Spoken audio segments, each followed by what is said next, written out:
Okay, what's up guys, no? Today, susukatin natin kung gaano katipid ang ating Suzuki Alto 2019, no? So ayan ang ating mga kasama. Pupunta tayo today ng Bacoor, no? So mula dito sa Santo Tomas, susukatin natin kung gaano siya katipid, no? So ito na yung kanyang milyahe mula nung pinultank natin siya. So konti pa lang naman. Pakita na agad natin, no?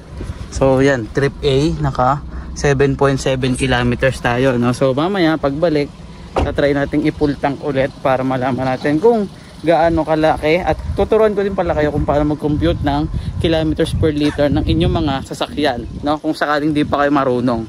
So yun lang, magdadrive muna ako kasi di pa siya magmamanual no? So ako muna, no? Oy, nagagalit. Totoo naman Galit ganyan. So ayun, dadrive muna ako. Tapos balikan namin kayo mamaya. Magpapamontage muna tayo sa kanya habang nasa daan. Okay? Let's go.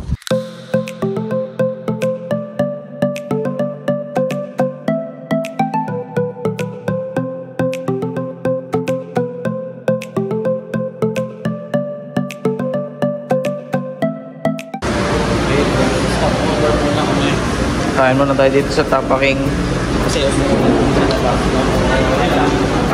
mamaya may montage kasi wala masyadong view sa daan kasi na. Okay, kain na kami. Hello!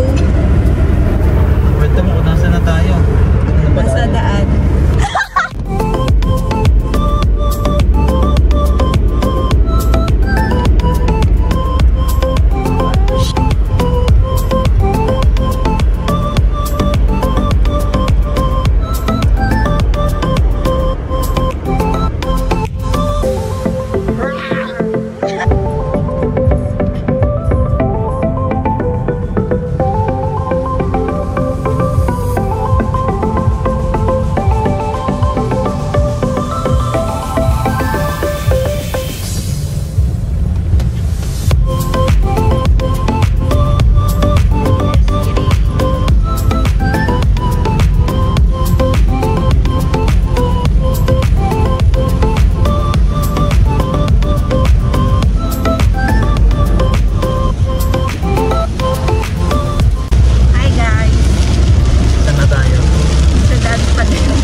Okay, ayun guys, nakuha na natin dito sa Bacoor to, no?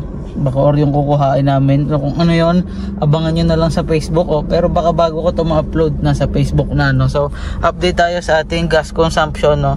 Around 57.1 kilometers na bawas na yung isang bar. So yan, 63.7 na. Tapos ngayon, pabalik na tayo ng Santo Tomas, Batangas, no? So yun lang, siya yung mga montage kanina, siya lahat yan. Siya lahat ng, syempre ako yung driver, diba? So siya lahat yung credits doon, no? Yun lang.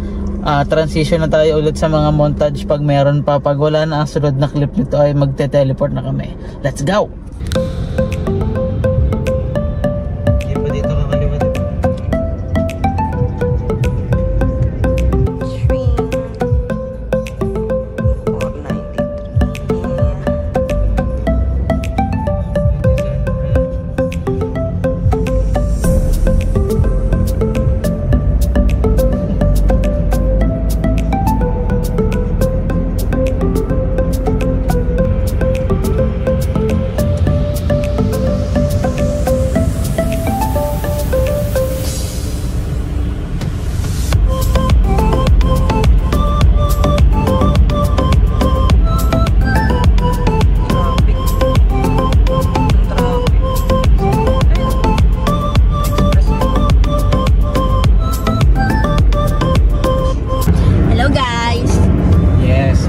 Tayo ng MCX, papunta na tayo ng Calamba.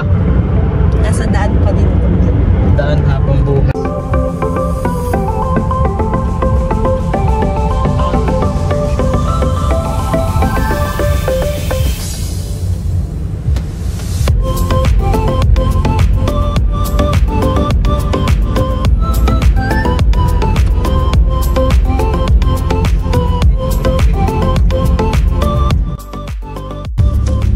ayun guys, today is the next day na, no? So nakapag karga na ulit tayo dito rin. Syempre Petron, nakikita nyo dyan, Petron pa din syempre, same gas, full tank sagad, no? So naka 124.6 kilometers tayo, tapos 7.24 liters yung naikarga. Hindi, ayaw mag-focus, pero 7.24 liters yung naikarga. Mamaya ikakalkyo ko pagdating sa pupuntahan namin, no?